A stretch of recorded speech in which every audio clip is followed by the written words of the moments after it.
Dans cette vidéo, il y aura une première question avec plusieurs cas de figure concernant les espérances, la chance, et 3 questions différentes sur les gains, l'argent.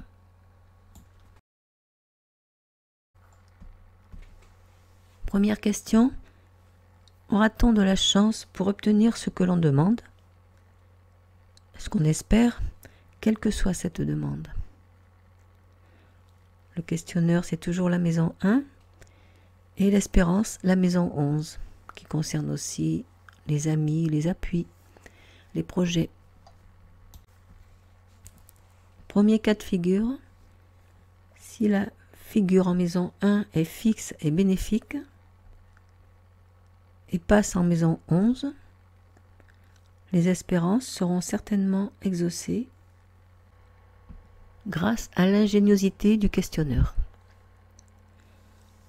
Et si cette figure en 1 fixe et bénéfique ne passe pas en 11 mais à sa conjonction, il y aura un peu de retard par rapport à ce que l'on espère. Deuxième cas de figure, si en maison 11 se trouve une figure bénéfique qui passe à la maison 2, à la conjonction de la première, donc du questionneur, les espoirs se réaliseront avec peine. Et ce que l'on espère arrivera de façon subite, inattendue.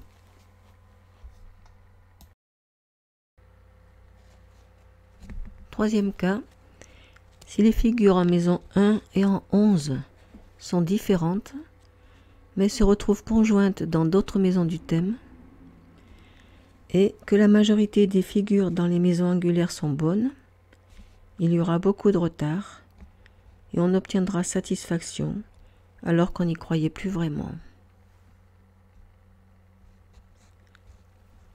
Quatrième cas, si les figures en maison 1 et en maison 11 sont maléfiques ou ont un sens restrictif, le questionneur n'obtiendra pas ce qu'il souhaite.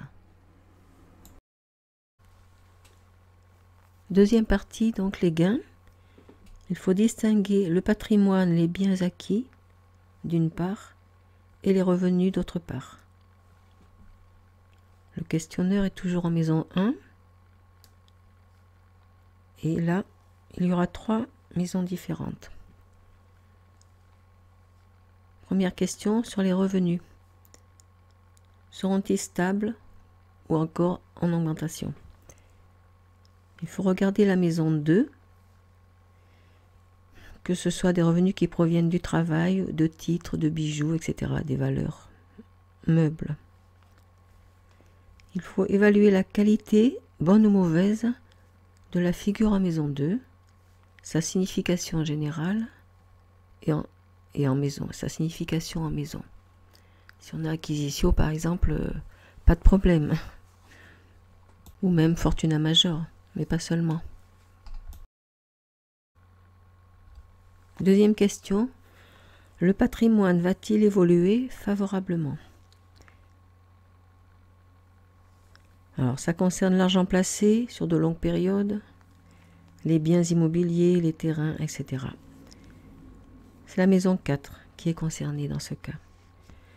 Là aussi, il faut regarder la qualité de la figure en maison 4 et sa signification générale.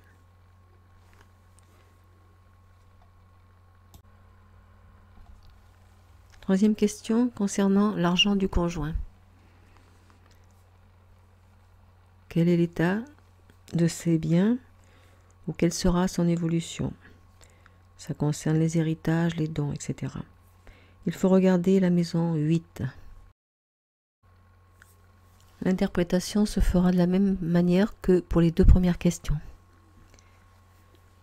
Et pour ces 3 cas, donc, pour ces 3 questions, en fait, il faut aussi voir quel est le degré d'affinité entre les figures en maison 1 et celles dans les maisons des questions. Ce sont 3 questions bien distinctes auxquelles on ne peut répondre par un seul tirage.